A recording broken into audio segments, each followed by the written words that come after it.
Без јасна порака и искажана доброволја од Бугарија нема отворање на устав. Порача денеска премиерот Христијан Мицкоски по работната средба со председателот на Европскиот совет Антонио Кошта. Не можеме ние да менуваме устав по кој знае кој пат, а без да имаме јасна порака и јасна испорака од другата страна, тоа е бугарската страна.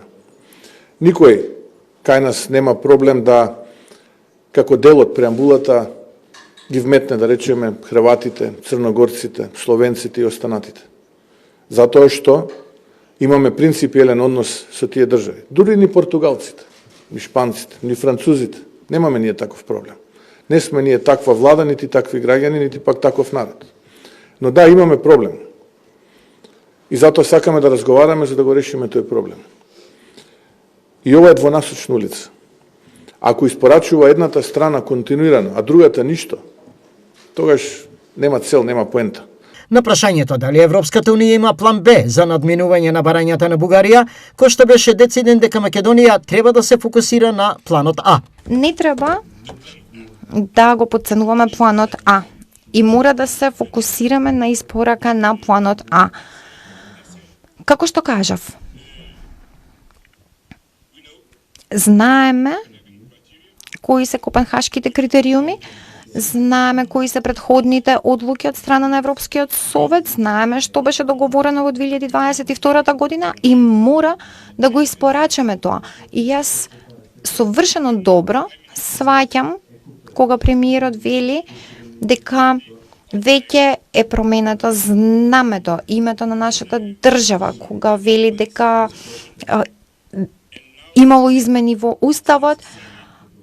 Сето тоа го сваќам и сега треба да бидеме сигурни дека никој нема да дојде и да побара нешто повеќе од она што претходно било договорено. И јас навистина се согласувам со него. Она што е договорено и сега треба да испорачаме. Не ни треба план Б. Треба да го испорачаме план А, што е во мојот фокус, а сигурен сум дека и премиерот Мицкоски е фокусиран на тоа и секако треба и другите 27 земји членки на Европската унија да бидат фокусирани на тоа. Кошта ја поздрави, како што рече, одличната работа што беше завршена од страна на Северна Македонија и од владата во поглед на реформската агенда и напредокот кој веќе беше постигнат. Ја поздравувам одличната работа која што беше завршена од страна на Северна Македонија и од вашата влада во поглед на реформската агенда и напредокот кој што веќе беше постигнат. Мора да искористиме оваа можност за да направиме стратешка инвестиција, да ја завршиме, како што се коридорите 8 и 10. И во текот на нашата средба јас повторив дека иднината на Северна Македонија е во Европската унија.